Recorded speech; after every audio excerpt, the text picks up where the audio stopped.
Trump just offered Russia the deal of the century, and Moscow still said no. That should terrify anyone paying attention to this war. The proposal we're going to go through, and I'm going to give you the analysis straight after, without, of course, the Western spin. The proposal was stunning in its concessions made to Russia.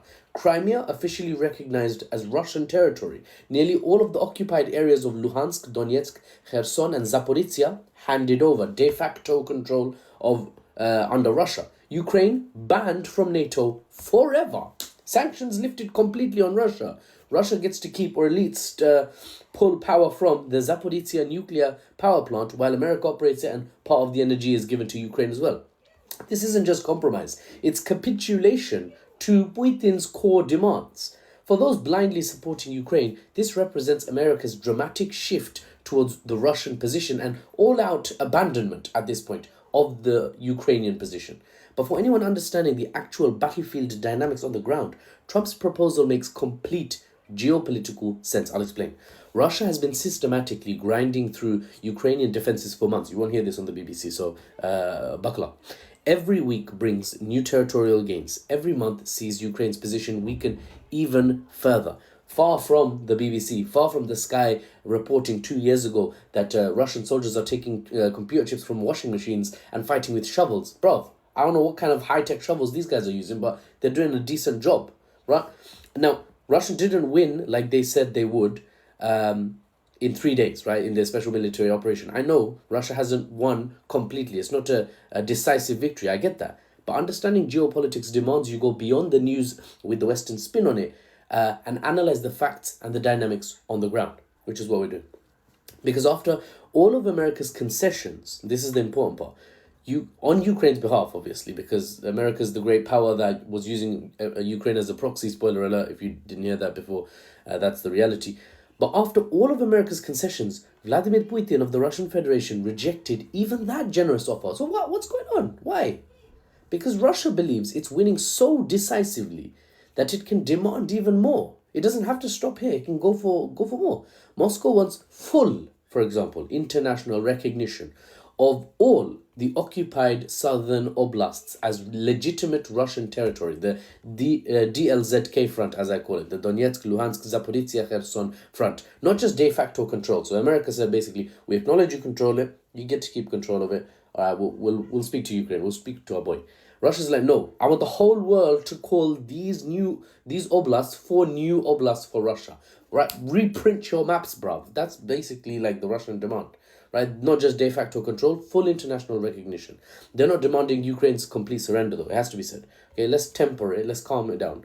Russia is still being somewhat practical. It is very likely a negotiated settlement that Russia is looking for with Ukraine. They're not looking for all-out surrender and Kiev falls and is replaced with a puppet government. It's not there yet, okay? Because Russia benefits from peace as any nation would benefit from peace. Economies just don't grow the same way during war, you see. So you have to tempt Russia with something juicy enough that they bite, and then you'll get peace. I've been saying, look, I'll have videos on YouTube because on TikTok you have to scroll, back a lot. But on YouTube, I'll just put it into a nice tidy playlist. You can check my videos from 4, 5, 6 months ago. I'm saying the same thing that I'm saying now. That they should have negotiated then. They would have got a deal then that they can't get a deal now. They can't get the same deal now. The price is increased, right? This is Russiaflation. Right. So as I was saying, economies don't grow the same during war. So Russia actually is incentivized to look for peace, but they have a barrier, they have a standard, and that keeps rising if they keep winning, right? Peace benefits more than war, especially if your adversary is Western backed, and therefore you have a fat stack of sanctions on your shoulder, like Russia does. But even then, they're not agreeing. So something's wrong here. There's a mismatch between the negotiations of the West and the negotiators on the Russian side. It proves what I've been saying for months. Okay, well, last time I mentioned this. Every day the war continues, Russia's price for peace gets higher. 6 months ago, Putin might have accepted today's rejected proposal. 6 months from now, he'll demand Kiev itself. What are you going to do then? Russia's rejection isn't irrational. It's strategic patience. They see Ukrainian resistance crumbling, Western aid dwindling, Trump offering major concessions already, right now. Why settle now then? Let's see. Let's hold, right? Let's see where this auction leads, right? Let's see what they have left to offer. Putin is betting that time remains on his side and America's desperation to end this conflict only grows, or they leave in an even more dramatic way from Europe, which benefits Russia still. So it's a win-win for Russia. Russia knows that in this attritional war stance and in this attritional conflict now, the trajectory of the war is a Russian win and a Ukrainian loss. That's if you elongate the curve out 10 years. The question is, what does a loss look like if Ukraine delays getting a peace deal? How big will Ukraine's loss be based on when they can get a deal with Russia, when they can get Russia to bite, as I keep saying? Will Odessa be part of the lost oblast as well? If you put it off too long, maybe. Dnipropetrovsk, anyone? That would be a level deeper than the DLZK front. Sumy, right? Kharkiv, everything east of Kiev on the Dnipro river. The rejection sends a chilling message.